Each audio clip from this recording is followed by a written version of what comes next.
नमस्कार मंडळी. सुप्रसिद्ध अभिनेते अशोक सराफ म्हणजे मराठी सिनेसृष्टीतील सोनेरी पान. त्यांनी साकारलेल्या भूमिकांना तर तोडच नाही. त्यांनी प्रत्येक भूमिका 100 नंबरी सोन्याप्रमाणे वटवली. नायक असो किंवा खलनायक, त्यांनी त्यांच्या भूमिका इतक्या जबरदस्त साकारल्या की प्रत्येकाच्या तोंडी तुमच्यासारखे तुम्हीच हे वाक्य आपसुकच येतं. वयाची प्रत्येक वर्ष त्यांना अभिनयाने पछाडलं आणि त्याच वेडापायी आजही वयाच्या 70रीतही ते काम करतात.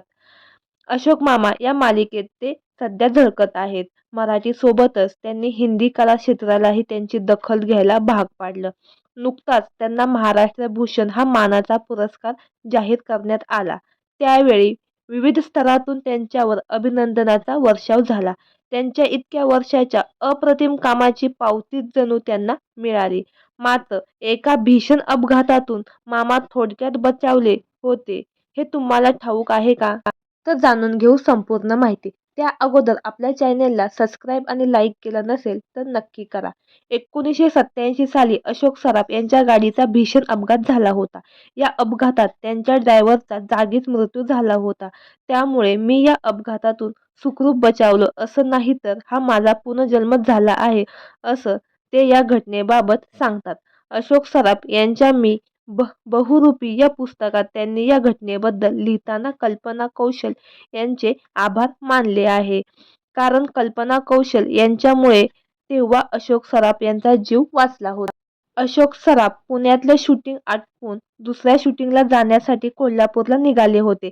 दिवसभर शूटिंगमुळे ते खूप थकले होते. त्यामुळे गाडीतच त्यांना झोप लागली. 17 एप्रिल 1987 रोजी सकाळी 8 वाजण्याच्या सुमारास त्यांची गाडी खेडशिवापूर जवळ आली. त्यांच्या गाडीच्या समोरून एका एसटीच्या मागून आणखी एक एसटी येत होती.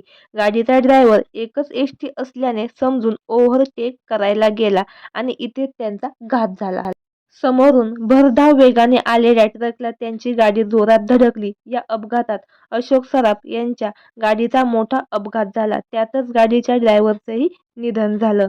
अशोक सराफ यांना तिसऱ्या दिवशी म्हणजे 20 एप्रिल रोजी शुद्ध आली. तेव्हा ते ICU मध्ये असल्याचं त्यांना समजलं.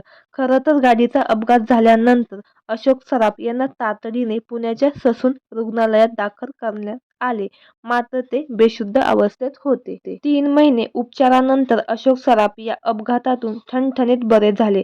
कल्पना कौशल हिच्यामुळे आपण सुखरूप बचावलो, तिच्यामुळे मला हा पुनर्जन्म मिळाला, अशी एक खास आठवण त्यांनी आपल्या पुस्तकात लिहिली आहे. तर मंडळी, तुम्हाला 90चे दशक गाजवणारे सुप्रसिद्ध अभिनेते अशोक सराफ उर्फ अशोक मामा यांचा कुठल्या चित्रपटातील भूमिका जास्त आवडते हे आम्हाला कमेंट बॉक्समध्ये नक्की कळवा. धन्यवाद.